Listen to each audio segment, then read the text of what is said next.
하나님 말씀 보셨습니다. 하나님 말씀 데살로니가전서 5장 19절과 20절 말씀 보셨습니다. 데살로니가전서 5장 19절과 20절 말씀 신약성경 제 성경으로는 333페이지입니다. 신약성경 333페이지 데살로니가전서 5장 19절과 20절 말씀 찾으셨으면 제가 봉독하겠습니다. 성령을 소멸하지 말며 예언을 멸시하지 말고. 아멘. 이 시간 웨스트민스터 소결의 문답 54문입니다. 구원의 방편으로서 말씀이라고 하는 부분을 살펴보도록 하겠습니다. 우리 소결의 문답 제 88문부터 90문까지 오늘 살펴봅니다. 그리스도께서 우리에게 구속의 혜택을 전달하시는데 사용하시는 외적 방도는 무엇입니까? 그리스도께서 우리에게 구속의 혜택을 전달하실 때 사용하시는 외형적이고 통상적인 방도는 그의 전하신 것으로 특히 말씀과 성례와 기도이니 이 모든 것이 택함받은 자들의 구원을 위하여 효력 있게 됩니다. 네, 그 다음 한번 볼까요? 89문입니다. 말씀이 어떻게 구원을 위하여 효력 있게 됩니까? 하나님의 영이 말씀의 방도, 특별히 설교를 효력 있는 방도로 사용하셔서 죄인을 설독하시고 회개시켜 거룩함과 위로로 그들을 세워 믿음으로 구원에 이르게 하옵니다. 네, 여기서 중요한 게 오늘 우리가 굉장히 많이 강조할 게 그 바로 설교라고 하는 부분입니다. 설교라고 하는 부분이 귀에 들어오게 되는 건 어떨 때 들어오냐 하면 내 힘으로 나를 구원할 수 없다는 그 가난함이 있을 때 비로소 하나님의 말씀이 귀에 들어오기 시작합니다. 우리가 조그만 하나라도 내 힘으로 나의 삶을 구원할 수 있다고 하는, 내가 하나님 노릇 할 수 있다고 생각하는 그 부분이 있게 될 때는 말씀이 귀에 들어오지 않습니다. 자꾸 졸리거나 그렇지 않으면 잡념에 빠지거나 그렇지 않으면 우리가 그것에 대해서 튕겨내거나 그런 현상이 나타나죠. 그러니까 여러분들의 영적 상태를 진단하는 가장 정확한 시금석이 무엇이냐면 예배 때 특히 이 말씀에 대한 나의 반응입니다. 우리에게 왜 말씀에 대한 집중력이 떨어지냐면 말씀에 대한 관심이 없기 때문에 그렇습니다. 그리고 여러분들의 신앙을 점검하는 아주 중요한 시금석 중에 하나는 기도죠. 이 두 개, 말씀과 기도는 뗄래야 뗄 수 없는 그 부분입니다. 왜냐하면 오늘 우리가 살펴보는 것처럼 은혜의 방편이기 때문에 그렇죠. 우리 90문 한번 볼까요? 90문. 하나님의 말씀은 어떻게 알고 들어야 그것이 구원을 위하여 효력 있게 됩니까? 하나님의 말씀이 구원을 위하여 효력 있게 되려면 우리는 부지런함과 준비와 기도로서 나아가야 하며 믿음과 사랑으로 그 말씀을 받아들여 우리 마음에 새기며 우리의 생활에서 이를 실천해야 합니다. 네, 기도의 방편, 그러니까 은혜의 방편 얘기하게 되면 우리가 성례 포함해서 말씀과 기도라고 하는 것이 은혜의 방편입니다. 그러니까 여러분 기독교에서 신앙생활은요 굉장히 심플하다 그랬죠. 그냥 딱 이렇게 그 은혜의 방편 하게 되면 말씀과 기도와 성례입니다. 뭐 다른 거 잡다한 거를 자꾸 집어넣게 되면 집중력이 흐트러지죠. 그러니까 제가 교회가 타락할 때마다 나타나는 현상이 무엇인가라고 했을 때에 아주 똑같은 현상이 있습니다. 교회가 타락할 때마다 나타나는 현상은 은혜의 방편을 무시하든지 그렇지 않으면 은혜의 방편 이외의 다른 여러 가지 것들로 은혜의 방편을 삼아서 결국 은혜의 방편을 의미 없게 만드는 방식으로 가는 겁니다. 그렇게 되면 이제 항상 그럴 때 나타나는 것이 회심이 떨어지고, 회심하는 사람은 찾아보기가 굉장히 힘들어지죠.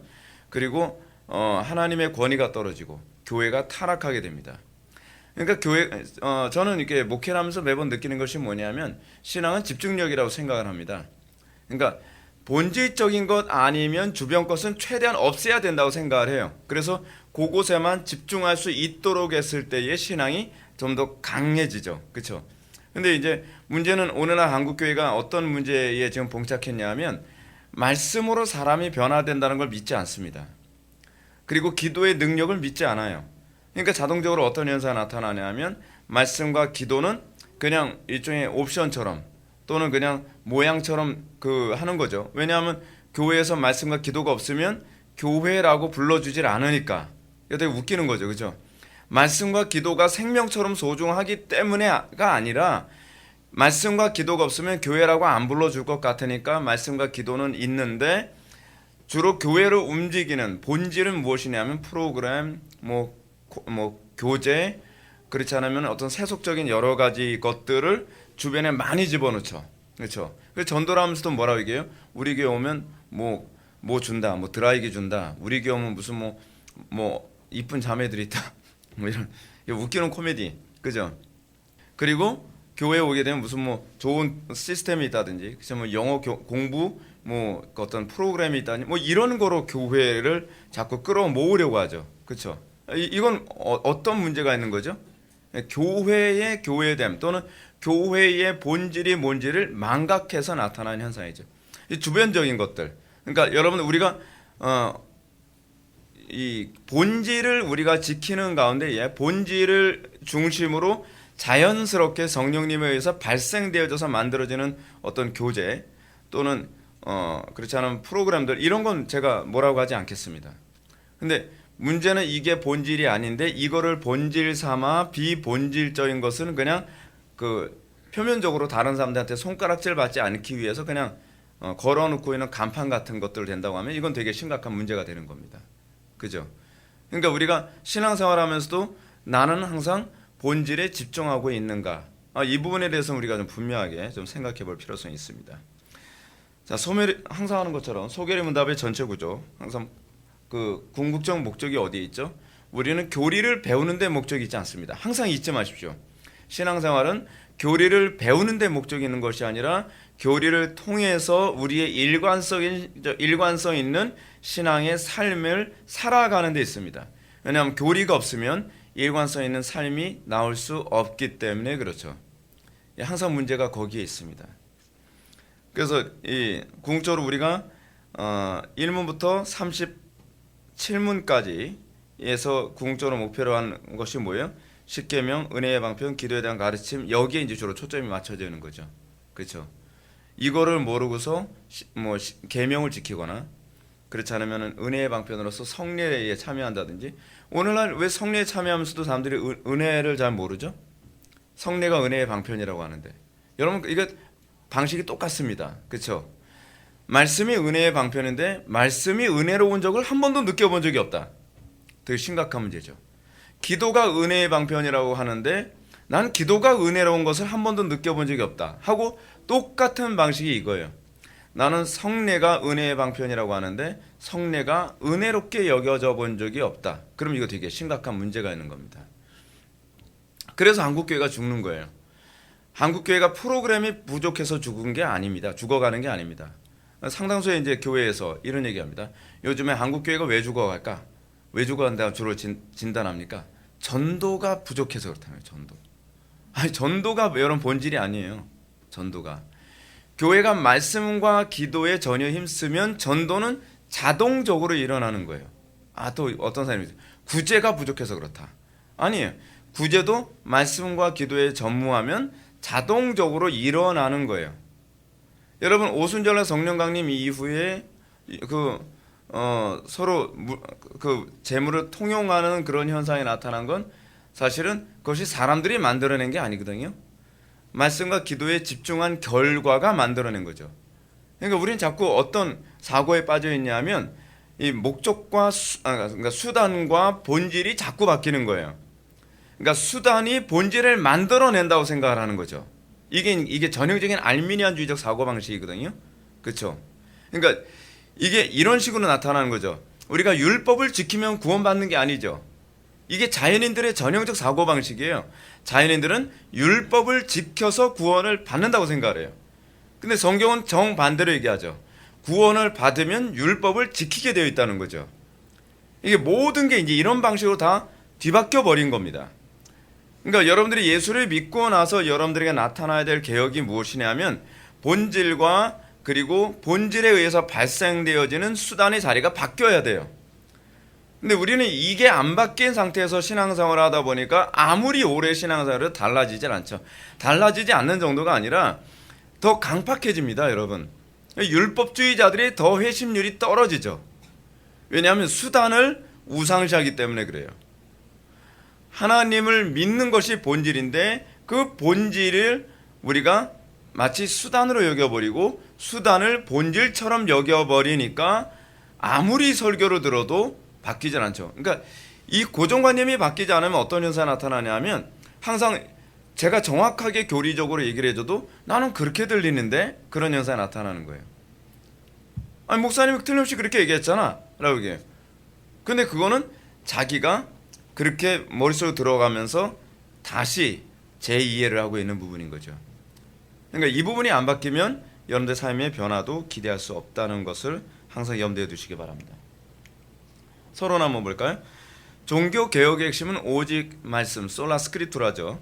오직 말씀은 지식의 절대성을 의미하지 않습니다. 우리가 이거 오해하면 안 되죠. 지식주의가 아니에요. 우리 기독교는 교조주의가 아닙니다. 지식이 우리를 구원한다고 믿질 않아요.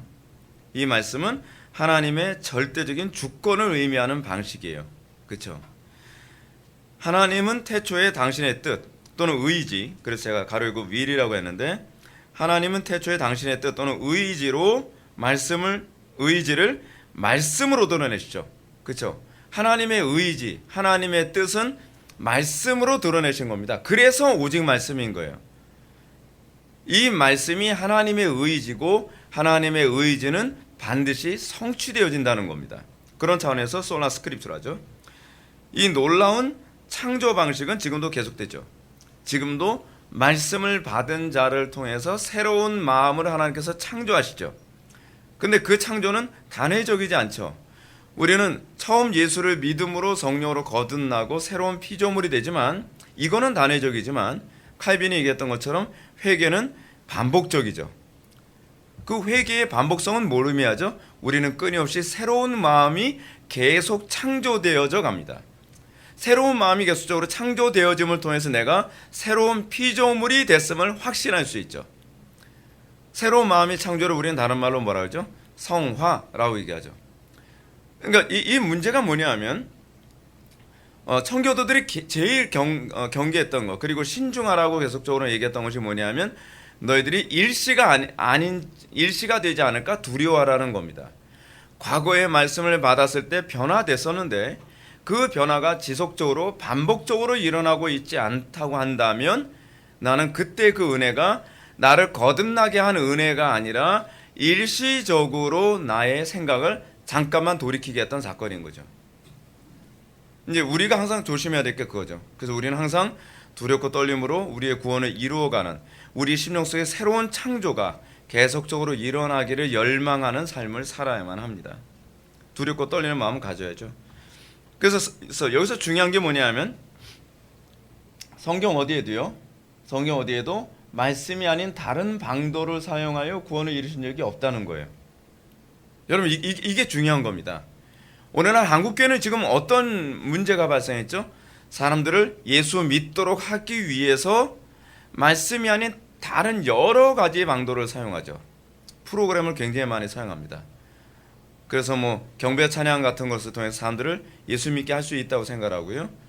그리고 사람들을 즐겁게 이렇게 해줘서 예수를 믿게 할 수 있다고 생각해요. 교회에 나오게는 할 수 있어요. 그러나 하나님께서 말씀 이외의 다른 방법으로 우리의 심령을 거듭나게 하시는 것, 창조하게 하시는 것을 약속하신 적은 없습니다. 지금 한국교회가 지금 가장 잘못 가고 있는 게 바로 이거예요. 하다못해 여러분 기도회로 사람들을 거듭나게 하는 건 아닙니다. 사람을 거듭나게 하는 건 오로지 말씀이라고 얘기했어요. 하나님께서 말씀으로 천지를 창조하셨던 것처럼 하나님께서 지금도 말씀으로 새로운 피조물을 창조하시죠. 우리를 거듭나게 하시죠. 그러니까 그러니까 사단은 그래요. 말씀만 없으면 그 교회가 아무리 성장해도 두려워하질 않아요. 사람들이 아무리 봉사를 많이 하고 사람들이 아무리 착한 일을 많이 해도 사단은 두려워하지 않습니다. 왜냐하면 말씀이 없으면 창조는 없기 때문에 그렇습니다. 바꿔서 얘기합시다. 여러분들의 삶 속에서 이런 교인들 많아요. 오늘날 나는 기도도 많이 하고 나는 봉사도 많이 하고 나는 구제도 많이 하고 나는 착하게도 살고 그런데 그 사람에게 문제가 뭐냐면 나는 말씀에 관심이 없어요. 이게 이제 오늘날 한국교회 교인들에게 치명적인 문제죠. 그건 가짜일 가능성이 높죠. 사단은 그런 사람 절대로 두려워하지 않아요. 사단은요. 우리가 제대로 된 신앙 가운데 있는가를 알 수 있는 건 말씀에 대한 우리의 반응입니다. 제가 언젠가도 여러분들한테 그런 말씀 드린 적 있었죠. 언젠가 우리 교회에 어떤 분이 오셨는데 기도를 엄청 많이 하신다는 그런 권사님이 오셨어요.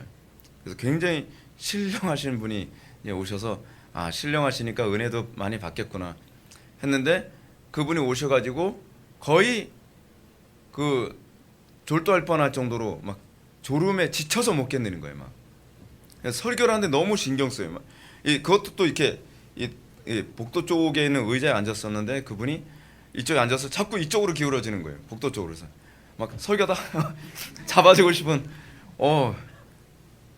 근데 그거는 신앙이 아닌 거예요.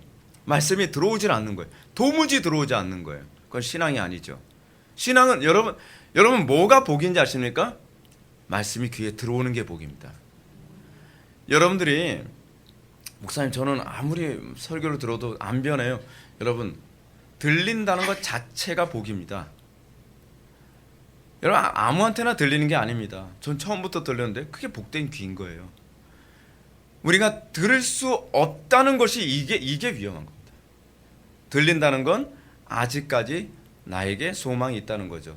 내가 거듭나지 않았다고 할지라도 여전히 그 말씀이 나에게 찔림이 있고, 여전히 그 말씀에 대한 감각이 있고, 여전히 그 말씀에 대해서 내가 사모하는 마음이 있다면 여러분 그게 최고의 복입니다.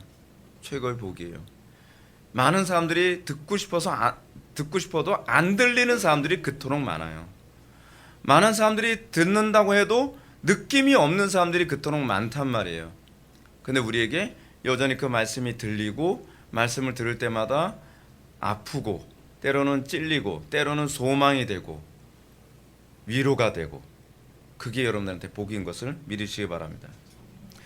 우리가 에스겔서 37장, 여러분들이 이제 잘 알고 계신 것처럼 에스겔서 37장에서 이 마른 뼈가 살아나는 사건이 나오죠. 마른 뼈가 이제 살아나는, 에스겔 골짜기에 많은 그 뼈들이 완전히 말라서 비틀어진, 여러분 완전히 말라 비틀어진 뼈 보셨나요? 저는 봤거든요. 제가 군대에 있을 때 작업하다가 꽃갱이로 찍었더니 뭐 구멍이, 그 산에 꽃갱이 찍었더니 구멍이 뻥 나서 이렇게 그 열어봤더니 이제 죽은 시체가 거기 누워 있는 거예요. 굉장히 오래됐죠. 진짜 마른 뼈. 이걸 보고 마른 뼈라고 하는가 보구나. 이 뼈가 하도 말라가지고요. 옆에 있던 나무의 뿌리가 이 그 뼈하고 다 엉켜 있어요. 그래서 이제 그 끄집어내는 일이 제가 했는데 그냥 뜯어내는 거예요. 해골 잡고 뜯어내고, 어깨뼈 잡고 뜯어내고, 완전히 말랐어요. 전혀 징그럽진 않아요. 그냥 말라있는 뼈예요. 근데 그렇게 말라있는 뼈를 향해서 에스겔 보고 뭐라 그러죠? 대원하라.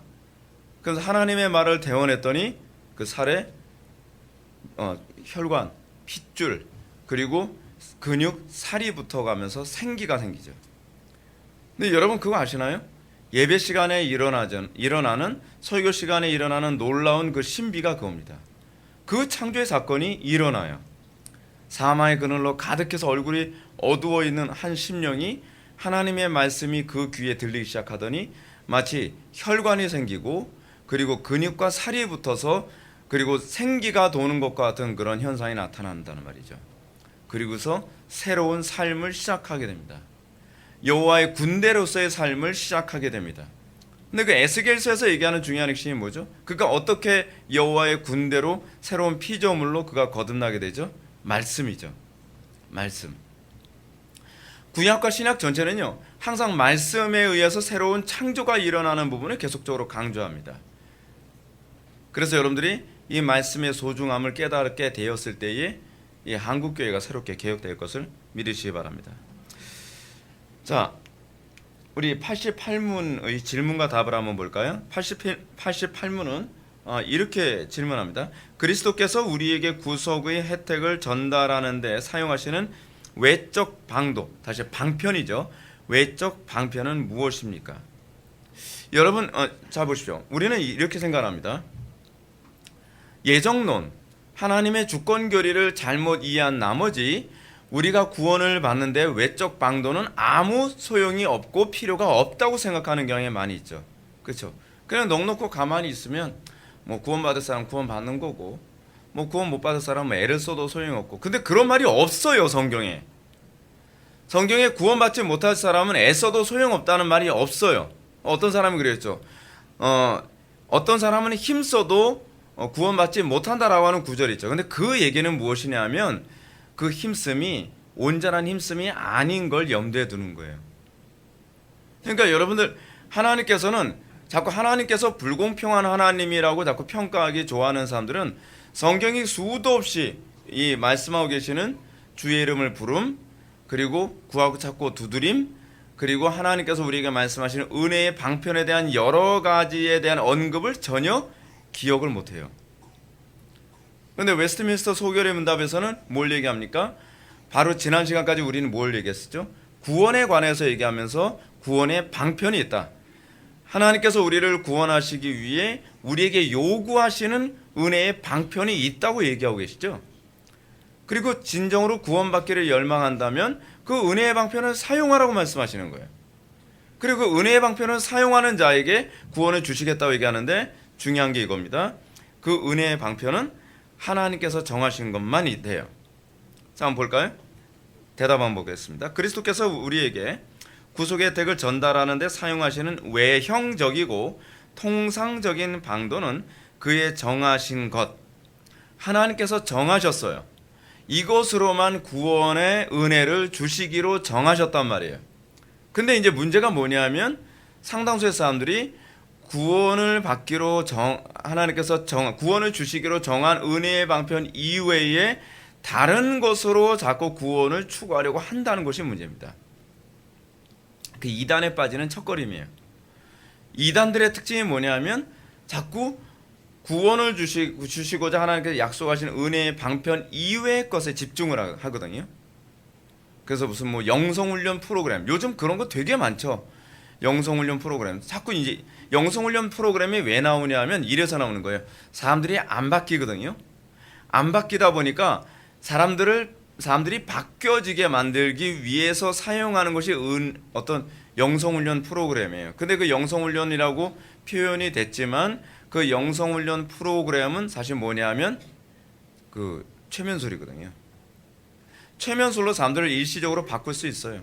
드레스디아스가 대표적인 케이스예요. 드레스디아스가. 사람들이 이런 얘기 하지 않나요? 어떤 분이 이런 얘기해요. 아, 우리 교회 뭐 무슨 집사가 그토록 안 바뀌더니 그토록 열심을 안 내더니 드레스디아스 갔다 오더니 그렇게 열심을 내더라. 열심을 낼 수 있죠. 봉사 많이 할 수 있죠. 근데 문제가 뭐냐면 그 사람의 신앙이 진짜인가 가짜인가를 점검하는 중요한 시금석은 뭐라고요? 얼마나 열심히 있느냐, 얼마나 봉사를 많이 하냐, 얼마나 헌금을 잘하느냐, 그게 아니에요.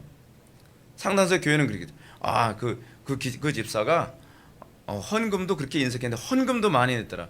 헌금 많이 내니까 여러분 그 사람이 거듭난 사람이고 새로운 피조물이 된 건가요? 아니에요. 그냥 그 사람이 말씀에 어떻게 반응하느냐예요. 그게 가장 정확해요. 거듭난 사람만 말씀에 대해서 아멘으로 순종해요.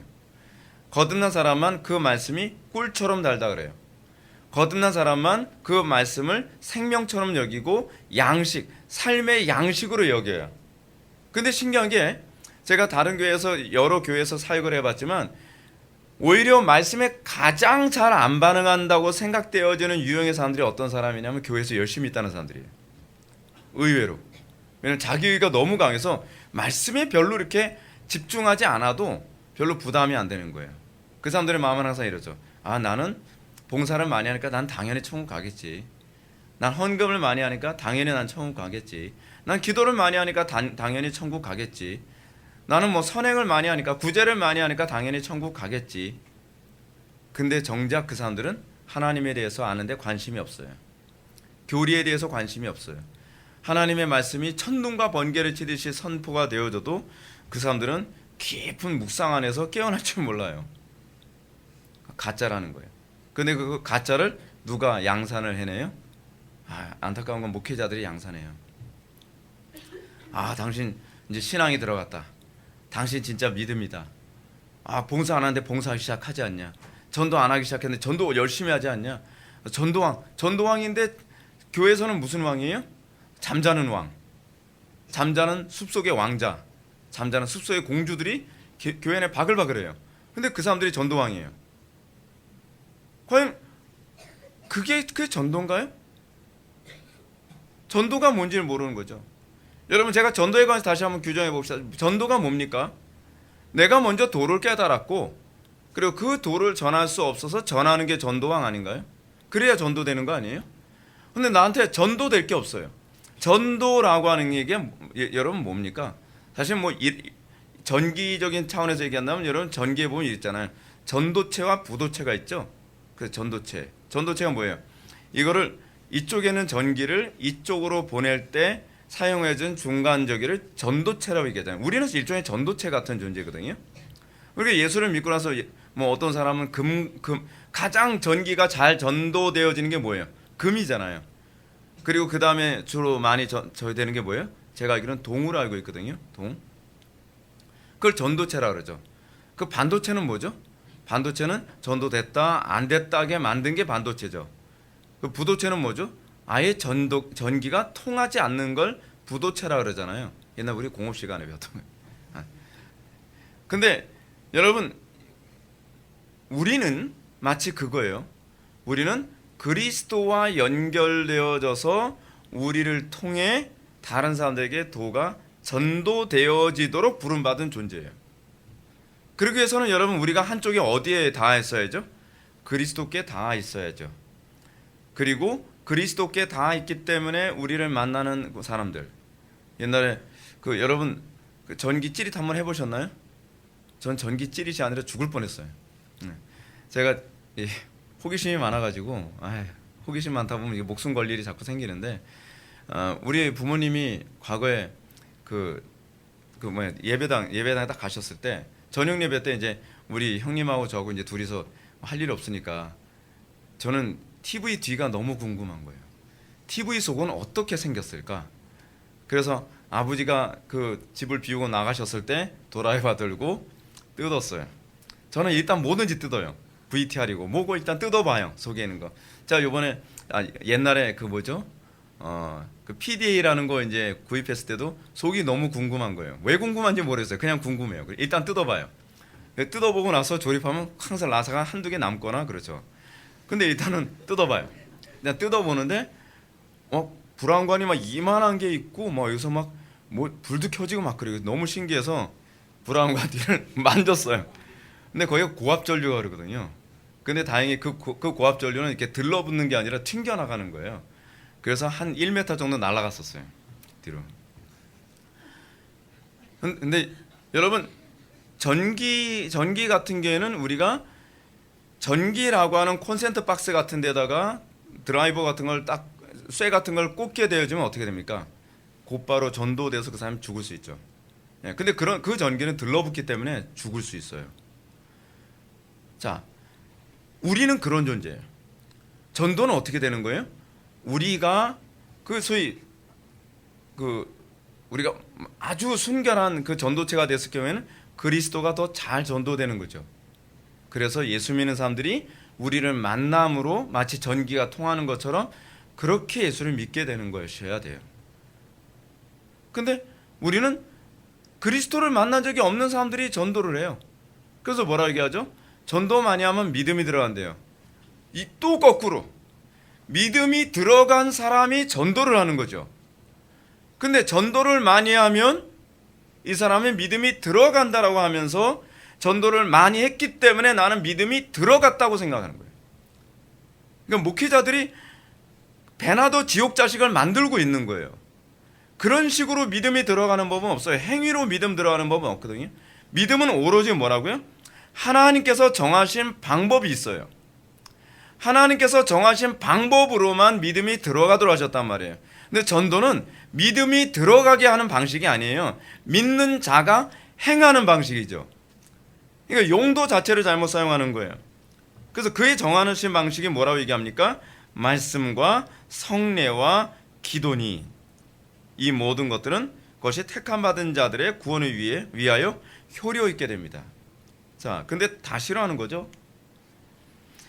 그리스도께서는 우리에게 구속의 혜택을 전달하시는데 사용하시는 외적이고 통상적인 방도는 하나님의 정하신 것입니다. 사도 바울의 표현처럼 하나님께서 전도에 미련한 것으로 믿는 자들을 구원하시기를 기뻐하셨도다라고 합니다. 하나님께서는요, 우리에게 믿음을 주시는데 아주 미련한 방법으로 믿음을 주시기로 하셨어요. 간혹가다 어떤 사람들이 이런 얘기합니다. 목사님, 저 사람이 구원받기로 작정된 사람인지 아닌지 어떻게 알아요? 간단해요. 십자가 복음을 전해보면 알아요. 여러분, 십자가 복음만큼 미련한 거 없잖아요. 예수 믿고 고난받아라. 우리는 예수를 믿고 고난받기 위해서 우리는 구원받은 존재들이다. 우리는 더 이상 나를 위해 살지 않고 하나님의 영광 위해서 살도록 부름받은 존재이다. 그것이 우리의 기쁨이다. 아니, 저도 가끔가다 제 생각을 하면서 내가 왜 이런 거에 환호하고 있는지 가끔가다 상식적으로 이해가 잘 안 돼요. 그렇잖아요? 우리는 뭐에서 주로 환호를 하죠? 나 잘 먹고, 나 잘 살고, 나 행복하고. 우린 그거에 주로 환호하는 사람 아닌가요? 본성적으로. 근데 이상한 사람들이 있어요. 십자가의 도를 전하면 갑자기 반응을 해요. 아주 악했던 사람인데도 십자가의 도에 반응을 한단 말이에요. 그 신대원 다닐 때 우리 동기 중에 한 명이 그런 동기 있었다 그랬잖아요. 전철에서 전도를 하는데 전도를 하면 이 전도를 받는 사람이 막 듣기 싫어서 됐고요. 근데 계속 전도해요. 근데 이 사람은 전혀 안 받아들여요. 근데 옆에 있는 사람이 이러고 있어요. 뭐라고 얘기하나 계속 듣고 있어요. 그래서 아저씨 저한테 얘기했어요. 저한테 이게 뭐지? 그 친구가.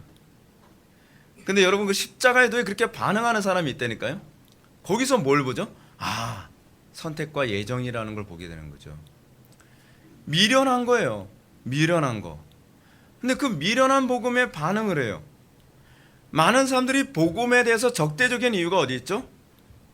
아니, 아예 교회에서도 그런 얘기 하잖아요. 죄 지적하지 마라. 회개 선포하지 마라. 아니, 미쳤냐? 그렇게 해서 교회에 누가 오겠냐? 그렇게 얘기하는 거예요.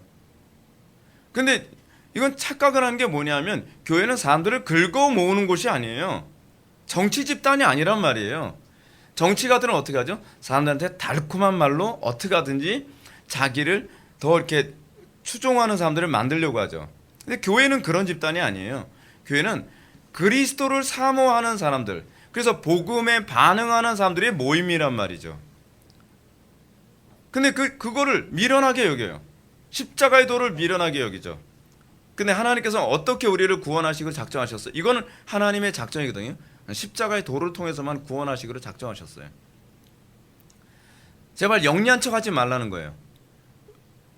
우리가 예수 믿으면서 우리가 신앙생활하는데 가장 치명적인 위험을 초래하는 것 중 하나는 뭐냐면, 내가 가지고 있는 이성적 합리성이에요. 그 이성적 합리성 때문에 십자가의 도를 너무 미련하게 취급해요. 당연히 그렇게 살아야 되는데 우리는 어떻게 그렇게 살아? 저건 아니지. 자꾸 이런 식의 사고를 한단 말이에요. 그래서 자꾸 어떻게 해요? 더하거나 감하죠. 더하거나 감하면 구원이 없는 거예요. 여러분, 신앙생활에서 어떻습니까? 설교 딱 들었을 때 머릿속에서 막 계산기 두드리나요? 요거는 오케이, 요거는 노. 그래서 더하거나 감하는 아니요. 성경 우리들에게 뭐라고 얘기하죠? 어린아이처럼 미련할 정도로. 그런 사람이 복음의 효력을 맛보죠. 우리는 너무 영리하게 예수를 믿는다는 게 문제예요. 왜 영리하게 예수를 믿죠? 아직 우리는 십자가만이 유일한 구원이라고 잘 안 믿어지니까 자꾸 영리하게 믿으려고 하는 거예요. 그러니까 예를 한번 들어봅시다. 어떤 사람이 강에서 막 떠내려가고 있어요. 강에서 막 떠내려가는데 선택사항이 있다고 칩시다. 이 사람은 선택사항이 있는 사람이에요. 하나는 뭐냐 하면 풀뿌리, 하나는 쇠꼬챙이 붙잡을 수 있는 게요. 하나는 나무 말뚝. 그러면 어떤 거 잡겠어요? 누가 풀뿌리 잡겠습니까? 풀뿌리 잡으면 뽑힐 거라고 생각되잖아요. 그런데 성경의 가르침은 마치 강물에 막 심한 강물에 떠내려가고 있는 상황에서 풀뿌리를 잡아야 되느니라. 근데 선택사항이 너무 많아 보이는 거예요. 무슨 풀뿌리. 근데 떠내려오기 전에 어떤 사람이 이제 얘기했거든요. 산신령 같은 사람이 딱 나타나가지고 네가 떠내려갈 때 네가 강물에서 떠내려가게 되는 일이 있을 거다. 그럴 때 너는 무조건 풀뿌리만 잡아야 된다 했는데 정작 너무 선택사항이 많으니까 풀뿌리가 아니라 뭘 잡아요? 다른 걸 잡죠. 이게 우리의 문제인 거예요. 근데 우리가 선택사항이 없으면 어떻게 해요? 풀뿌리라도 잡는다. 죽어가는 사람 뭘 잡는다고요? 풀뿌리라도 잡는다. 우리가 그리스도를 붙잡는 건요, 사실은 선택의 여지가 없다고 여겨지는 사람만 그리스도를 붙잡아요. 왜냐하면 우리 눈에는 미련하게 보이거든요. 우리 눈에는 그리스도가 우리를 구원해 줄 것처럼 보이지가 않아요. 그래서 어떤 사람이 그리스도를 절박하게 붙잡습니까? 이것저것 다 해보다가 그거 나오잖아요. 복음서에서 12해 동안 혈우병 앓렸던 여인, 그리고 가나안 여인, 뭐 이런 성경에 나오는 뭐 문둥병 환자들, 뭐 이런 사람들이 어떻게 해요? 자기 해볼 것 다 해보고 명의란 명의 다 찾아다녀서 가산을 다 탕진하고 난 다음에 어쩔 수 없으니까 그 다음에 그리스도를 붙잡죠. 우리에게 이제 사실 그 과정이 항상 있어요. 그래서 하나님께서 우리에게 그리스도를 붙잡게 하시도록 하기 위해서 뭐예요? 내 수단과 방법 해볼 대로 다 해봐. 하나님께서 그렇게 하시죠. 그래서 내 수단과 방법 다 해서 안 되고 철저히 자기 자신에 대해서 실망했을 때, 내가 나를 구원할 수 없다는 것을 100% 인정하게 됐을 때, 그래서 찬송가 가사가 나오죠. 천부요 의지 없어서 손들고 옵니다. 거기서 신앙이 무엇인지 비로소 눈을 뜨기 시작을 하는 거예요. 여러분, 우리에게 있어서 예수를 믿는데 가장 큰 장애물은 뭐냐면 자신감입니다. 우리는 너무 그리스도 없이도 살 수 있을 것 같은 자신감으로 너무 충만해요. 그래서 영리하게 예수를 믿으려고 하죠. 그러다 보니까 우리는 예수를 믿는다고 하는데 예수를 믿는 그 믿음의 위대함을 발견할 겨를이 없는 거예요. 제가 부교육자 생활하면서도 이제 많이 느끼는 것이 뭐냐면, 항상 제가 저항을 많이 받았던 게 그겁니다. 제가 이제 다른 교회에서 부교육자 생활하게 되면 이제 희한한 그 별종이 하나 항상 오는 거거든요. 오면은 이상해요. 프로그램도 안 한대요. 뭐 이런 것도 안 한대요. 그래서 맨날 학생들, 청년들 앉혀놓고 맨날 하는 게 맨날 회개하라고 회개 지적하고 막 애들이 막 다 미치려고 그래요. 막 주변에서 막 말리죠. 제발 그렇게 하지 말라고. 그렇게 하면 애들 다 떠난다고. 근데 저는 그거 아니라는 걸 좀 확신하거든요. 전도에 미련한 것, 도무지 이해가 안 되는 거예요. 제가 옛날에 99년도에 어느 교회에서 제가 학생부 사역을 하는데, 제가 맨날 그 학생들한테 회개하라고 설교를 하고 나서 폐자면 같은 아주 괴로운 모습으로 이제 교육자실에 딱 들어오면, 그 제 전임이 이제 청년부를 맡았거든요. 전임이. 그러면 이제 옆에서 전사님 그렇게 하면 안 돼요. 그럼 어떻게 하라고 그러세요? 일단 아이들이 모여야 되잖아요. 그래서요. 치킨을 먹이세요. 네. 자주 레크레이션 같은 프로그램 자주 해가면서 애들한테 치킨 반마리 막 먹이고 수박도 막 먹이고, 그래서 애들이 일단 교회 오는 게 좋아야 될 게 아니에요. 그래서 전사님 맨날 회개하라 그러고, 내가 보니까 맨날 부흥하는 것 같은데 애들 다 싫어요. 이제 그러는 거예요. 누가 보더라도 전도에 미련한 것. 그리고 애들 데리고 수련회 가게 되면 막 완전히 막 치킨을 먹다 애들이 지쳐가지고 치킨을 막 몇 마리씩 내다 버리고 수박도 몇 통씩 내다 버릴 정도로 막 먹이는 거예요. 막 먹여요. 일단은 그렇게 해서 애들을 예배당에 끌어안쳐야 된다는 거예요. 근데 난 그렇게 생각 안 하는데요. 그럼 전사님 어떻게 생각하는데요? 듣기 싫으면 말라고요. 안 오면 말죠. 뭐 자식들. 일단 들을 놈만 들으라고 저는 생각해요. 그러니까 그렇게 하면 안 된다는 거예요. 근데 여러분, 성경이 얘기하는 바는 무엇이냐면, 성경은요, 타락한 본성이 좋아하는 얘기에서 변화되질 않아요. 전도에 미련한 것, 성경 말씀 그대로예요. 성경 말씀 그대로. 자, 흥미로운 게 뭐냐면, 하나님께서 어떻게 당신의 그 미련한 방식을 우리들에게 요구하시는가? 하나님께서는 골리앗을 때려 눕히는데 아주 천하무적의 어떤 사람을 사용하지 않고 어떻게 해요? 15살짜리, 그것도 목동, 전쟁 경험 하나도 없는 사람, 어때요? 지혜로워요? 미련해요? 아주 미련하죠. 그러니까 사울 왕도 보니까 안쓰러운 거예요. 넌 일단 15살, 넌 그리고 목동, 넌 전쟁 경험 없음. 그리고 골리앗 보고서 뭐라 그래? 골리앗은 어렸을 때서부터 전쟁에 능한 군사로 키워진 아이. 그리고 키는 너보다 한 2배는 클 거다. 등등등.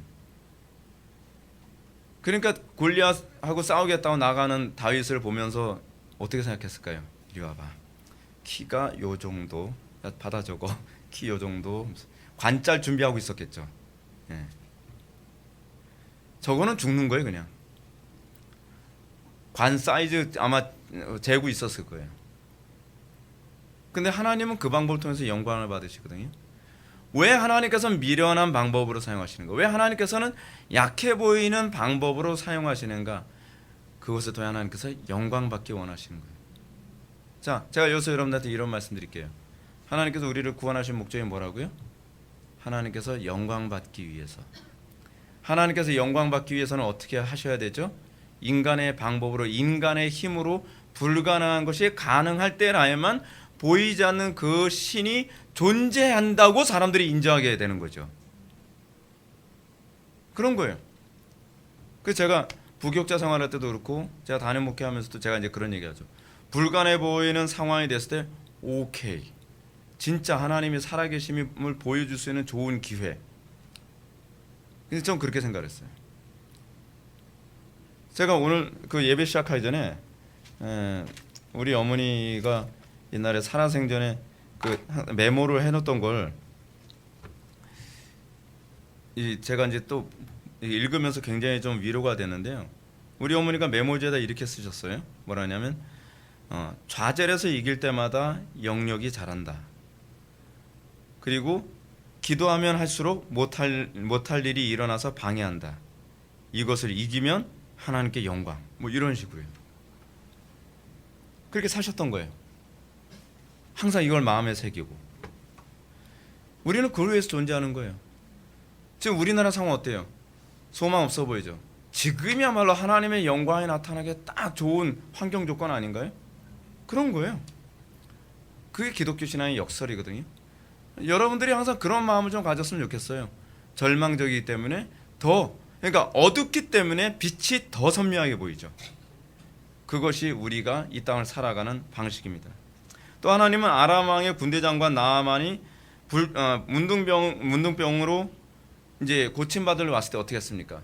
세상적인 방법으로는 어떻게 해야 된다고 생각을 했어요. 나아만은요. 그 선지자가 와가지고서 머리에 뭐라도 이렇게 흔들어주고 그리고 안수라도 해주고 뭐 그래야 병 날 것 같다고 생각을 했는데 이 엘리사는 뭐라 얘기하죠? 그냥 요단강 가서 7번 씻고 오세요. 그러니까 화가 나는 거죠. 아니 우리 동네에 이보다 더 깨끗한 강이 없다고 내가 기껏 여기까지 와서 거기 7번 몸을 담그겠나? 신앙의 문제가 항상 그거예요. 보세요. 하나님께서 정하신 방법으로만 하나님께서 구원하시는 거예요. 그렇게 하라 그랬으면 그렇게 하면 되는 거예요. 그런데 우리는 하나님께서 정하신 방식이 내가 납득하기 어려우니까 미련하다고 생각하는 거예요. 그러면서 하나님과 다퉈요. 이렇게 해서 하나님께서 사용하시는 은혜의 방도들은 간단하죠. 말씀과 기도와 성례뿐이에요. 사람들은 생각하죠. 아니 하나님께서 사용하시는 방례가 그 방도가 좀 신비롭고 뭔가 복잡하고 뭔가 지적이고 뭔가 좀 화려해야 되는 것 아니에요? 우리가 받는 유혹이 그거 아닌가요? 그렇죠. 예를 들어서 어떤 사람이 은혜를 받도록 하기 위해서 여러분들이 영적 체험을 하는데 막 굉장히 복잡한 프로그램 막 그런 거. 예를 들어서 옛날에 4차원 무슨 기도 어떠고 저쩌고 뭐 그런 거 가르친 게 있어요. 그래서 프레어 조깅이라고 하는 그런 프로그램을 만들었어요. 그래서 하나님께 기도하기 위해서 어떻게 해요? 성막 기도라고 해가지고서 성막에 들어가는 순서를 몰세에 그리면서 그렇게 기도하라는 거예요. 되게 있어 보이죠? 처음에 어떻게 해요? 내가 성막으로 들어간다는 걸 상상하십시오. 상상한다는 말부터 시작했을 때부터 뭐예요, 여러분? 이거요? 관상기도예요. 근데 그걸 얘기하는 거예요. 상상하십시오. 나는 지금 성막에 들어가고 있습니다. 그래서 성막에서 처음에 뭐가 보입니까?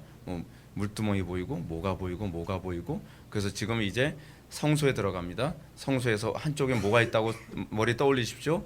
그리고 왼쪽에 뭐 등대가 있고 오른쪽에 떡상이 있고 정면에 향단이 있고 그리고 그 안에 지성소 들어가서 이제 주님을 만납니다. 뭐 이런 식으로요. 근데 여러분 그게 전형적인 관상기도예요.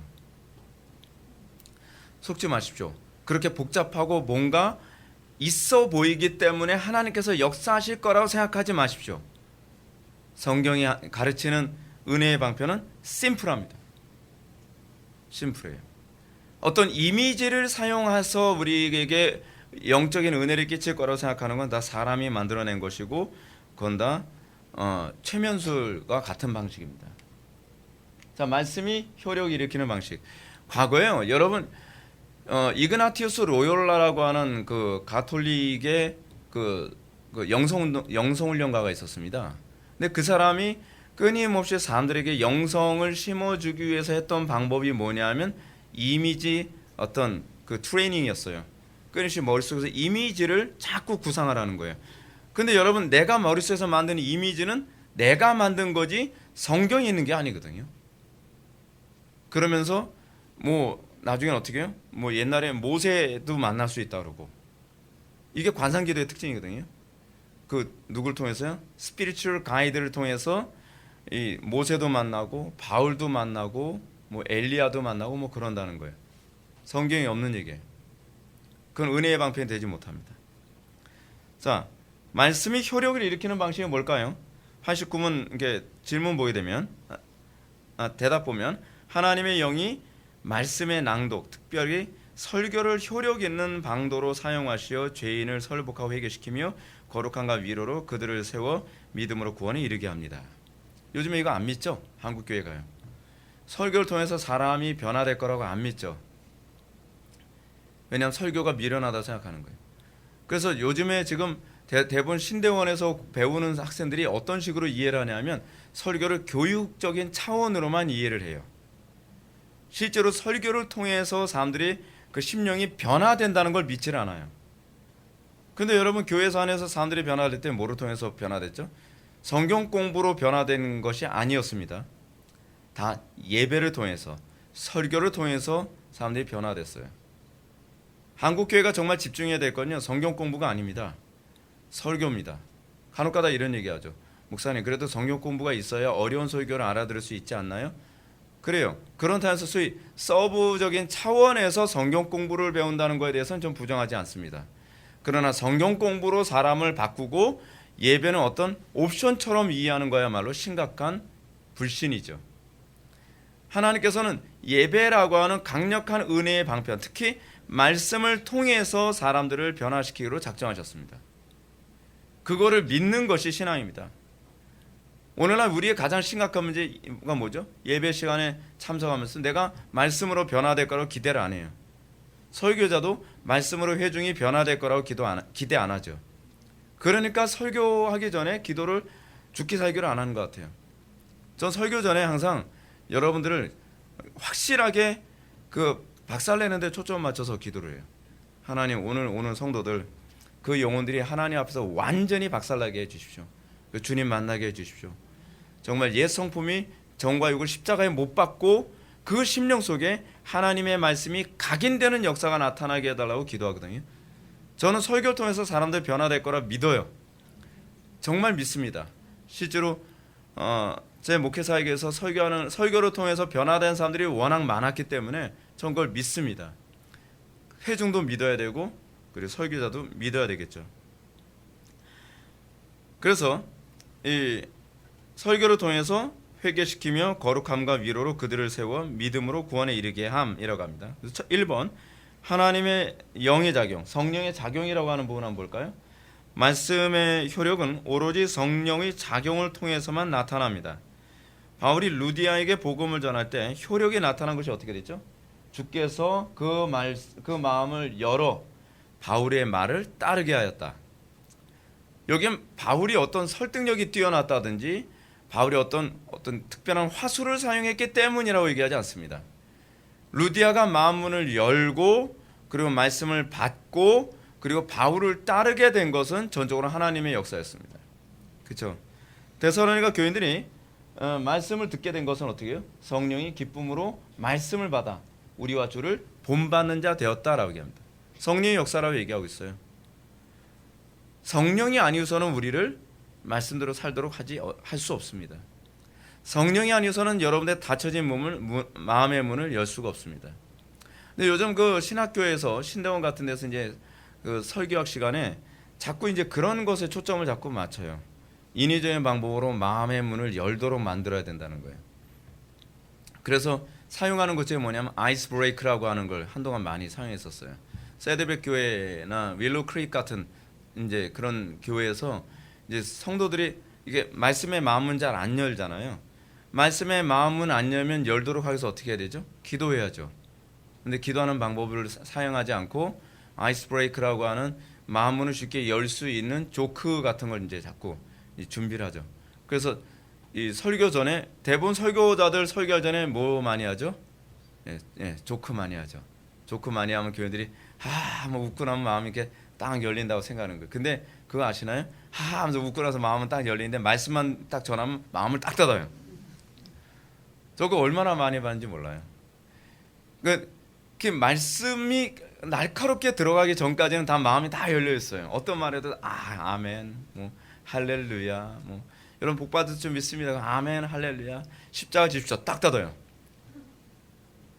그 더 신기한 게 뭐냐면 뭐 십자가 지십시오 하면서 복음에 딱 얘기하면 이것만 닫는 게 이것도 닫아요. 그래서 그때서부터 거의 졸도 상태로 돌아가요. 신기하게 그 이전까지는 눈이 말똥말똥했던 사람이에요. 그러니까 어떤 목사님이 막 설교하다가 자기가 이제 어떤 교인이 막 설교를 들어야 되는데 자꾸 졸아요. 근데 그분이 도박을 좋아했던 사람이거든요. 그래서 만약에 예를 들어서 여러분 화토를 예를 한번 들어볼게요. 눈에 딱 떠요. 근데 그때 막 화토 얘기하면 막 같이 막 웃고 그러다가 이제 다시 설교 딱 하면 눈 딱 감고 또 졸아요. 우연일까요? 본성이에요.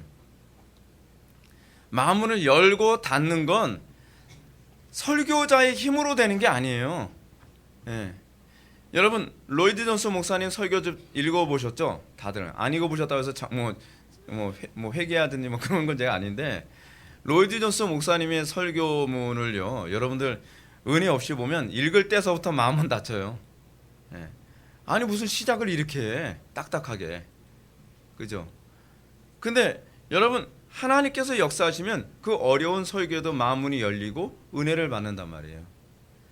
그건 뭐죠? 성령의 주권이죠. 성령의 주권. 자, 설교의 효력 있는 방식으로 사용함이라고 하는 부분 뭘까요? 성령님은 은혜의 효력을 말씀을 통해서 나타내시길 기뻐하십니다. 이건 하나님 마음이에요. 하나님 주권이라는 얘기죠. 하나님께서 말씀을 통해 은혜의 효력을 나타내시길 기뻐하세요. 말씀 이외에 다른 방법이 없어요. 성교도들이나 개혁자들은 이 말씀의 효력을 성령님은 기록된 말씀보다는 설교라는 선포된 말씀을 통해서 하시길 기뻐하셨다고 믿었어요. 그래서 소위 강단의 설교자들은 가장 하나님께 큰 특권을 받은 사람이라고 생각을 했고, 그리고 설교자는 어느 정도로 설교를 중요하게 여겨요? 리차드 백스터의 말처럼 죽어가는 사람이 마지막 설교를 하는 것처럼, 그리고 죽어가는 사람이 마지막 설교를 듣는 거와 같은 마음으로 오늘 한 번의 설교가 내 인생의 끝일지도 모른다라고 하는 각오로 설교를 했어요. 왜냐하면 한 사람의 회심은 강단 설교를 통해서 일어난다고 믿었기 때문에 그런 거죠. 실제로 교회사 안에서 엄청나게 그런 많은 일이 벌어졌죠. 종교개혁 이전에 종교개혁자 수도사였던 게롤라모 사보나롤라 같은 경우에도 어떻게 해요? 강단 설교 한 편을 설교하기 위해서 어떻게 설교했다고요? 대여섯 시간을 기도하고 강단에서 설교했다는 거예요. 그러니까 그분이 막 강단에서 설교할 때는 물론 신학적으로 좀 문제가 있는 부분이 없지 않아 있어요. 근데 그럼에도 불구하고 그분이 강단에서 설교할 때는 막 얼굴에서 막 광채가 났다 그래요. 누가 보든지 선명해 보일 정도로. 그래서 그분이 그 당시에는 이태리가 완전히 성당의 사람들이 거의 안 오는 상태였는데 이 사람이 회개를 선포하니까 이태리 전체가 회개하기 시작했다 그러죠. 많은 사람들이 막 그 성당에 와서 매달려서 그 사보나롤라의 설교를 듣기 위해서 막 설교를 사모하면서 듣고 더 이상 들어갈 자리가 없으니까 창살에 매달려서 막 그러면서 듣는 거예요. 와, 놀랍지 않나요? 아무 프로그램 같은 거 없죠. 그냥 설교. 휘필드 때도 그랬죠. 휘필드가 설교를 하는데 너무나 많은 사람들이 모이니까 휘필드가 어쩔 수 없이 예배당에서 설교를 하는 걸 포기해 버려요. 그러면서 그 광장에서 이제 설교를 시작을 하죠. 너무 많은 사람들이 모이니까. 나중에는 모이다가 10만 명이 모이는 때도 있었고요. 근데 그 10만 명을 향해서 무슨 뭐 프로그램 앞에서 뭐 자매들 뭐 춤추고 뭐 그런 거 없었어요. 예? 막 돌고 그런 거 안 하고 그냥 설교만 하는 거예요. 찬양하고 설교하고. 그래서 10만 명이 가슴을 치며 회개하는 역사가 나타났다 그러죠. 우리나라에서도 그랬죠. 우리나라에서도 유명한 그 김성봉 목사님, 성결교회 목사님인데 그분이 강단에서 설교하면 막 사람들이 들어올 자리가 없을 정도로 막 예배당에 꽉 차고, 그러니까 더 이상 들어올 수 없는데 너무나 많은 사람들이 오니까 어떻게 했다고요? 강대상 뒤쪽 벽을 허물어야만 하는 상황. 그래서 양쪽을 보면서 설교하면서 그 당시에 완전히 사회가 다 바뀌고, 그리고 지금 그 김일성 동상이 있었던 그 자리 있잖아요. 거기가 장대현 교회 자리인데 거기서 그 설교자가 설교를 통해서 평양 대붕이 일어났죠. 거기가 이제 길선주 목사님 통해서 이제 부흥이 일어났던 것 아닙니까? 그러니까 평양 전체가 회개하는 역사가 나타난 거예요. 다른 프로그램 없었어요. 오로지 말씀으로만. 하나님께서 그렇게 말씀을 통해서만 사람을 변화시킬 것을 믿는다고 하는 그 설교자를 통해서 하나님께서는 역사를 바꾸셨죠. 그렇죠? 교리문답은 설교를 통해서 죄인을 설복하고 회개시키며 거룩함과 위로로 그들을 세워 믿음으로 구원에 이르게 합니다라고 가르칩니다. 설교를 통해서 죄인을 설복시키고 회개시키는 것, 그렇죠? 그리고 거룩함과 위로로 그들을 세워갑니다. 하나님께서 천사를 사용하지 않으시고 굳이 불완전한 인간 설교자라는 수단을 사용하신 이유는 회중들의 겸손을 보기 위해서입니다. 회중들이 믿음으로 설교자가 아닌 설교자의 입에서 나온 말씀을 절대적인 권위로 받는지 보시기 위해서죠. 그러니까 하나님께서는요, 예를 들어서 길선주 목사님 같은 경우에도 심각한 도덕적인 문제가 있었댔어요. 제가 기억하기로는 길선주 목사님이 돈 문제가 좀 있었던 걸로 제가 알고 있어요. 근데 그 부분을 회개하죠. 회중들 앞에서. 그리고 나서 전체가 다 회개하는 역사가 나타나죠. 그러니까 하나님께서는 설교자의 부족함에도 불구하고 하나님께서는 네가 설교자를 보고 설교를 듣느냐, 아니면 설교자를 통해서 역사하시는 하나님의 권위를 통해서 말씀을 듣느냐를 끊임없이 하나님께서 보게 하시는 거죠. 여러분 그렇지 않나요? 여러분 때로는 주변에서 내가 듣기 싫은 소리를 가까운 사람들을 통해서 듣게 하실 때도 있죠. 뭐 아내를 통해서, 남편을 통해서, 또는 자녀들을 통해서, 또는 친구들을 통해서. 그럼 우리는 간혹가다 그런 얘기해요. 난 네 말이 틀렸다는 게 아니라 왜 꼭 그런 식으로 얘기해? 뭐 그런 것부터 시작해가지고. 그렇지 않으면 또 네 말이 틀렸다는 얘기는 아닌데 왜 꼭 널 통해서 얘기하는지 난 모르겠어. 그 왜 그럴까요? 겸손을 보시기 위해서죠. 겸손을 보시기 위해서. 그래서 신앙은 뭐라고요? 첫째도 겸손, 둘째도 겸손, 셋째도 겸손이라는 거죠. 겸손하지 않고서는 하나님의 말씀을 받을 수가 없어요.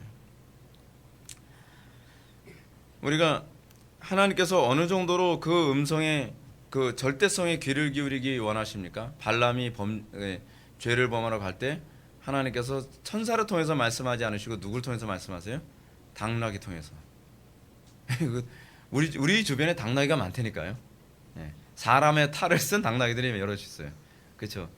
근데 그 사람의 탈을 쓴 그 당나귀들의 말에 하나님께서 하나님의 음성에 귀를 기울이는지 질문을 던지는 거죠. 아유, 저런 당나귀 같은 인간. 근데 그 입에서 꼭 바른 소리가 나와요. 근데 거기서 하나님께서 우리의 겸손을 저울질하시는 거죠. 그걸 통해서 우리에게 구원을 주시기 원하시는 겁니다. 때로는 여러분들이 원수같이 여기는 사람들이 입술을 사용하실 때도 있죠. 네가 그러니까 이렇지라고 얘기하는데 근데 그 신기한 게 뭐냐면 어쨌든 그게 하나님께서 저 입술을 통해서 말씀하신다는 걸 내가 직감적으로 느낄 때가 있어요. 하나님께서 느끼게 하시는 거거든요. 그때 그걸 들으시는 게 신상이 이렇습니다.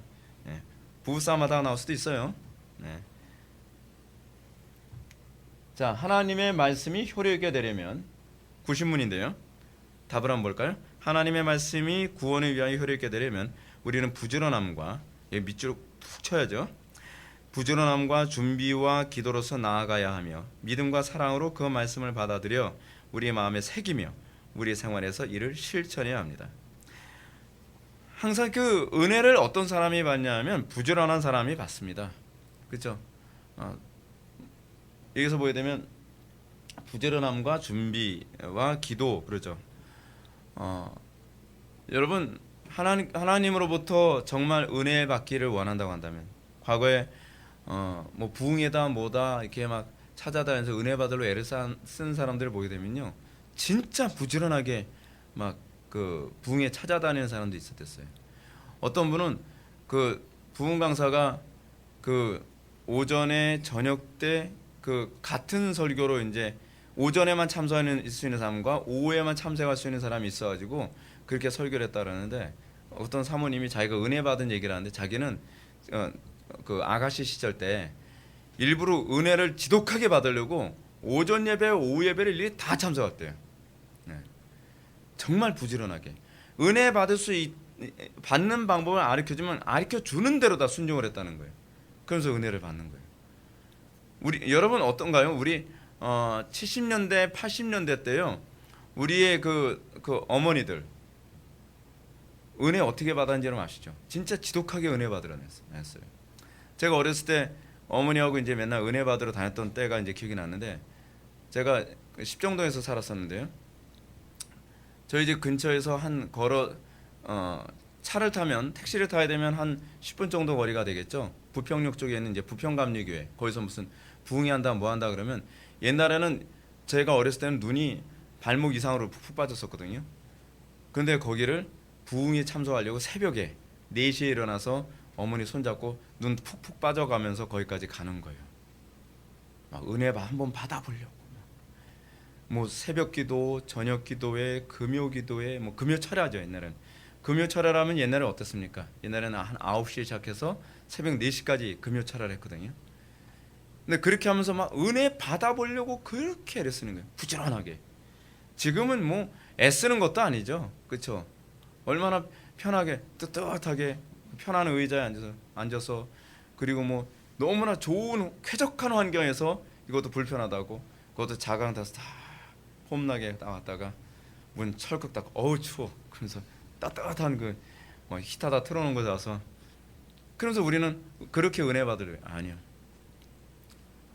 은혜는 사실 그렇게 받을 수가 없어요. 은혜는요, 부지런함과 준비와 기도.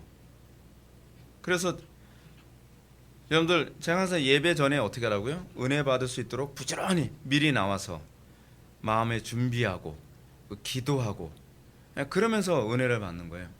근데 실제로 그렇게 하는 사람들이 은혜를 받더라고요. 예. 저도 그렇게 은혜를 받았던 기억이 나요. 정말 은혜 받으려고 진짜 애를 썼거든요.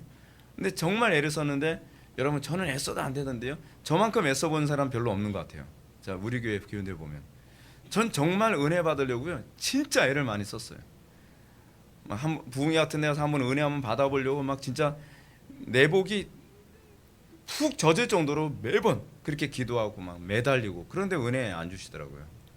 항상 낙심해서 어머니 손잡고 왔던 기억이 나요. 어렸을 때, 그 중학교 때. 그럼 어머니가 또 위로하시죠. 다음에는 하나님께 은혜 주실 거야. 지금 애썼잖아. 잘했어. 그러면 진짜 주시기는 하실까요? 그런 마음 가지고서 왔다 갔다. 그러면서 또 어머니가 또 새벽에 또 부흥이 있다고 또 가신 날, 어머니 새벽에 저 좀 깨워주세요. 그러면 잠 많은 녀석이 무슨 새벽에 일어나면서 꼭 가고 싶다고. 그러면 또 새벽에 또 흔들어 깨워요. 그러면 너무 졸리니까 그땐 잠 많을 때잖아요. 그래서 손을 잡고 가는데 거의 비틀비틀 다녀요. 그 당시에 이제 걸어 다녀야 되잖아요. 그러면서 은혜 한번 받아보겠다고 그 추운데 꽁꽁 손 시리고 발 시린데 그러면서 갔던 기억들. 여러분, 은혜는 그렇게 받는 거예요. 디지털식이 아니에요. 아날로그식으로 받는 거예요, 여러분. 그래서 우리는 부지런히 구하고 찾고 두드리는 태도를 견지해야만 합니다. 실제로 그래요. 제가 은혜를 못 받으면 왜 은혜를 못 받는지 막 애간장이 타니까, 그렇게 기도하는데도 은혜를 못 받으면 뭐가 문제지? 또 찾는 거예요. 왜 나는 은혜를 못 받을까? 저 사람보다 더 열심히 기도하지 못해서 그런가? 그 사람 내가 뭐 순종하지 못해서 그런가? 내가 이런 거 아닌가 계속 점검하는 거예요. 점검하는 거예요. 그리고 또 은혜 받으려 애쓰고 또 두드려보고 그러는 거죠. 근데 바울은 우리가 구하고 찾고 두드리는 자에게 은혜가 주어진다는 얘기를 하면서 이런 신학적 논리를 그런즉 이렇게 얘기합니다. 그들이 믿지 않은 일을 어찌 부르리요, 듣지 못하는 일을 어찌 믿으리요, 전파하는 자가 없이 어찌 들으리요 라는 방식으로 언급합니다. 이거 다 찾아봐야 되는데 큰일 났네, 시간이. 한번 찾아봅시다. 여러분, 잠언 8장 34절 한번 보실까요? 부지런함이라고 하는 부분 한번 보겠습니다. 부지런함 8장 34절 말씀, 중요하니까 좀 찾아볼 거 찾아가면서 한번 합시다. 8장 34절, 어느 정도로 부지런해야 된다는 것인가? 마음 급하니까 자꾸 딴 데로 가네. 8장 34절 말씀 다 같이 한번 읽어보실까요? 시작. 누구든지 내게 들으며 날마다 내 문 곁에 서서 기다리며 문설주 옆에서 기다리는 자는 복이 있나니. 아멘. 어느 정도, 여기서 기다리며라는 말은요, 잠을 자지 않고 밤을 새워 망을 보며라는 뜻이에요. 원래 이거 직역을 하면 어느 정도로 은혜를 사모해요? 언제 나한테 은혜가 주어질지 모르니까. 그래서 로이 존스 목사님 뭐라고 얘기한다고요? 정말 은혜 받기를 원한다고 한다면 모든 공적 예배를 빠지지 마십시오. 왜냐하면 언제 하나님께서 은혜를 부으실지 모르니까. 그러니까 옛날에 우리가 80년대 때 부흥회 때 부흥 강사가 뭐라고 얘기하냐면, 여러분 언제 하나님께서 부흥 주실지 모릅니다. 언제 하나님께서 은혜 주실지 모릅니다. 내일 새벽 부흥 집회 꼭 참석하세요. 그러면 아멘 하면서 막 와요. 그러면은 새벽 예배가 4시 반쯤에 있는데 4시 반에 새벽 예배 있으면 이미 4시 이전부터 앞자리 차지하려고 쟁탈전이 벌어져요. 사람들이 미리 막 앞자리에 와가지고서 막 기도를 하는 거예요. 나 은혜 부어달라고, 은혜 부어달라고 막. 그러면서 은혜 받는 거예요. 그러면서요. 근데 그렇게 해도 은혜 못 받으면 다음번엔 더 하나님께 은혜를 구해야지. 그러면서 은혜를 사모하면서 은혜를 받죠. 자, 준비에 관해서 베드로전서 2장 1절부터 2절 한번 볼까요? 베드로전서, 준비하라는 게 도대체 어떤 정도로 준비하라는 것인가? 베드로전서 2장 1절과 2절. 그러므로 모든 악독과 모든 기만과 외식과 시기와 모든 비방하는 말을 버리고 갓난아이 아기들 같이 순전하고 신령한 젖을 사모하라. 이는 그로 말미암아 너희로 구원에 이르도록 잘하게 하려 함이라. 그죠? 어떻게 준비하라고요? 갓난아이처럼 신령한 젖을 사모하는 것. 그러니까 어떤 사람이 은혜를 받아요? 넉넉히 있는 사람이 은혜 받는 것이 아니라 사모하는 사람이 은혜를 받는 거예요. 진짜 사모하는 사람. 하나님께서는 사모하지 않는 자에게 주시지를 않습니다. 근데 어떤 사람이 이런 얘기해요. 저는 뭐 사모하지 않는데 그냥 받았는데요. 그런 사람들이 주로 일시일 경우가 많아요. 그러니까 제가 여러분한테 말씀드리는 게 그거예요. 정상적인 방식으로 은혜를 받는 게 가장 안전합니다. 힘들지만 번연히 그 죄인 중에 괴수에게 부으신 하나님 그 은혜라고 하는 그 책에서 보면 번연은 정말 은혜 진짜 힘들게 받은 케이스거든요. 그렇기 때문에 완주할 수 있었다고 저는 생각도 해요. 그러니까 여러분, 신앙생활에 있어서 힘들더라도 정상적인 궤도로 정상적인 과정으로 은혜 받는 것이 좋다는 걸 여러분들 기억하시기 바랍니다. 시편 119편 18절도 한번 보실까요? 기도로 나아감이란 과연 무엇인가?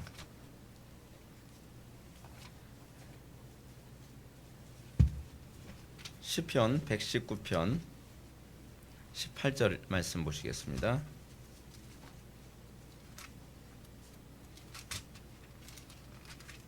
시편 119편 18절 제가 읽겠습니다. 내 눈을 열어 주의 율법에서 놀라운 것을 보게 하소서. 뭐죠? 하나님께서 계시하신 진리를 보고 통찰력을 얻게 해달라는 간구거든요. 이 기도로 그런 기도를 하라는 거예요. 하나님, 내가 주의 율법에 놀라운 것을 보게 하소서. 우리 율법 놀랍게 안 여기잖아요. 그렇죠? 근데 정말 이 기도로 준비하는 사람들은 하나님 말씀에서 그 놀라움을 느끼는 거죠. 감격하죠. 어떤 사람은 예배 마치는데 뭐 아무 감흥도 없이 가는데 어떤 사람은 너무 놀라워서 정말 누구하고 나누지 않으면 견딜 수 없는 그 마음 갖게 되는 것. 그 여러분들 복인 걸 믿으시기 바랍니다. 자, 2번 믿음과 사랑으로 그 말씀을 받아들임. 믿음과 사랑으로 그 말씀을 받아들인다는 의미가 뭔가? 주여. 여러분 한번 그냥 여기 밑에 봅시다. 이는 성도가 하나님의 말씀을 범하지 않기 위해 항상 긴장 상태를 잃지 않고 있는 태도를 가르칩니다. 이런 태도 속에는 신중함과 진지함 그리고 단 한 번의 죄도 용납하지 않으려는 굳은 의지가 잘 내포되어 있죠. 성경적으로 볼 때 느슨하고 긴장감이 풀어진 상태는 정상적인 신앙의 태도가 아닙니다. 여러분 영적으로 망가지면 여러분한테 나타나는 특징이 뭐냐면 느슨함으로 와요. 그건 백발백중이에요. 하나님의 은혜가 딱 들어오면 긴장 상태 그리고 항상 어떻게 해요? 굳은 의지 그리고 어떻게 하든지 신중함과 진지함으로 하나님의 말씀에 반응하죠. 이게 영적으로 건강한 상태의 모습입니다. 3번 우리의 생활에서 이를 실천해야 함. 사도 야고보는 자유롭게 하는 온전한 율법을 들여다보고 있는 자는 듣고 잊어버리는 자가 아니요 실천하는 자니 이 사람은 그 행하는 일에 복을 받으려고 했습니다. 참된 성도들은 진리의 말씀을 결코 듣는 것으로 그치지 않습니다. 그들에게 말씀은 생명이기 때문에 그러니까 참된 성도들의 특징이 뭐냐면요. 실천하기 위해 듣는 거예요. 그러니까 예를 들어서 이거죠. 여러분들 왜 우리는 말씀에 그토록 귀를 기울이죠?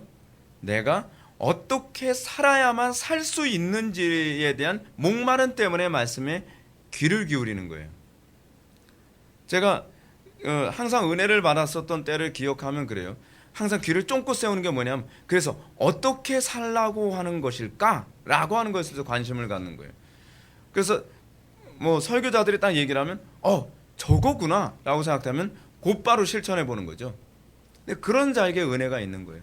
그래서 참고상 저런 논리도 있구나. 절대로 여러분들 인생 안 바뀝니다.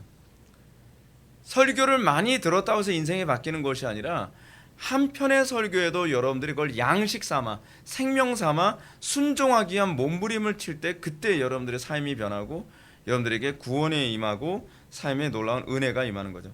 이런 사람들 통해서 세상에서 소금과 빛의 역할이 일어나게 되는 겁니다. 결론 가겠습니다. 하나님께서는 죄인들을 구원하실 때 오로지 말씀이라는 방편으로 구원하시길 작정하셨습니다. 죄인이 정말로 구원받기 원한다면 우리의 방식이 아닌 하나님께서 정하신 방편을 인정하는 것에서 시작해야 합니다. 우리가 사용하는 방편이 아무리 뛰어나다 해서 구원이 주어지지 않습니다. 우리가 하나님의 주권을 인정한다면 하나님께서 정하시는 구원의 방편을 인정해야만 합니다.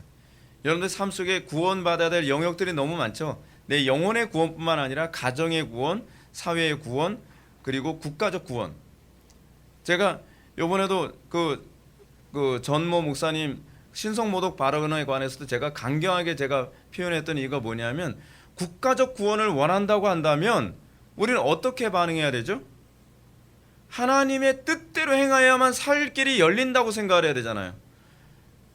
근데 우리는 그렇게 생각하지 않아요. 저 사람이 만약에 감옥에 들어가거나 저 사람을 우리가 지지해주지 않으면 나라가 망할지도 모른다.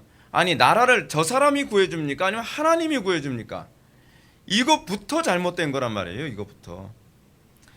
그러니까 우리가 사용하는 방편이 우리가 생각했을 때 너무나 지혜롭고 올바른 방법이라 한다 할지라도 하나님이 아니면 아닌 거예요. 그게 믿음이죠. 그래도 이럴 때는 인간적인 방법을 이렇게 해야 되는 거 아니야? 때로는 내가 힘으로 내가 밀어붙이든지 또는 내 지혜로운 방법으로 이렇게 하면 되는 거 아니야? 안 된다니까요. 그걸 인정하는 것이 신앙이에요. 죄인이 정말로 구원받기 원한다면 하나님께서 정하시는 구원의 방편을 부지런히 사용하고 기도로 그리스도를 강력하게 붙잡아야만 합니다. 내 힘으로 어떻게 하려고 하는 걸 부인하고 하나님께서 역사하시기를 우리가 기대하는 거죠. 그랬을 때 거기서 하나님의 놀라운 구원을 맛보고 그리고 이유가 있죠. 그랬을 때 하나님께 영광이 나타나는 거예요. 하나님께서 궁극적으로 목표로 하는 하나님께서 전하신 은혜의 방편을 사용하시길 원하는 이유가 무엇이냐면 하나님께서는 그렇게 해야만 하나님의 영광이 나타나기 때문에 그렇습니다. 내가 생각하는 내 말주변, 내가 생각하는 내 어떤 기술, 내가 생각하는 어떤 힘, 권력 이거로 여러분들 삶의 문제를 해결했다 칩시다. 오케이. 근데 하나님의 영광은 안 나타나죠. 영광 누가 받죠? 내가 받죠. 하나님께서 그걸 미워하시는 거예요. 우리가 예수를 믿는 건 궁극적으로 하나님의 영광이 나타나는 거거든요. 그래서 때로는 우리가 내 힘으로 여러분 단편의 예를 요거 하나만 들고서 마칠게요. 여러분 다니엘이 그 모함에 몰려가지고서 사자굴에 떨어지게 된 상황이 되었습니다. 그럼 여러분들 생각하면 돼요. 다니엘은 그 당시 총리예요. 최고의 권력을 지닌 사람이란 말이에요. 넘버 2예요. 근데 넘버 2가 자기의 권력을 사용하질 않아요. 자기의 정치적인 방법론을 사용하질 않아요. 미련할 정도로 하나님만 의지하죠. 좀 들떨어진 사람이 아닐까 싶을 정도로요. 그죠? 지금 어떻게 돌아가고 있는지 모르는 게 아니에요. 다 알아요. 머릿속에 계산은 다 있어요. 근데 다니엘은 하나님의 법대로 그냥 순종해서 사자굴에 들어가라면 들어가는 것까지 순종해요. 그렇게 해서 어떻게 됐죠? 하나님의 영광이 나타났죠. 우리는 그걸 위해서 구원받은 존재예요. 다니엘이 그렇게 함으로써 어떻게 해요? 그 당시에 그 다니엘 시대의 왕이 뭐라고 얘기합니까? 너의 하나님이 너를 구원하셨느냐라고 질문을 던잖아요. 하나님께서 우리를 통해서도 그렇게 영광 받기를 원하신다는 것을 믿으시기 바랍니다. 기도하시겠습니다. 사랑이 많으신 하나님, 우리가 하나님께서 정하신 은혜의 방편을 사용해야 될 이유를 다시 한번 우리가 뒤돌아보게 됩니다. 하나님께서 우리의 겸손을 보시기를 원하시고 하나님께서 또한 우리를 통하여서 당신의 영광을 받기 원하시는 줄 믿습니다. 우리가 하나님의 주권을 인정하고 또한 우리가 하나님의 영광만을 나타내길 열망하는 마음을 허락하여 주시사 하나님께서 베푸시는 그 놀라운 구원을 날마다 간증하고 우리가 하나님께 영광 돌리며 살 수 있도록 은혜 베풀어 주옵소서. 예수님의 거룩하신 이름으로 기도올옵나이다. 아멘.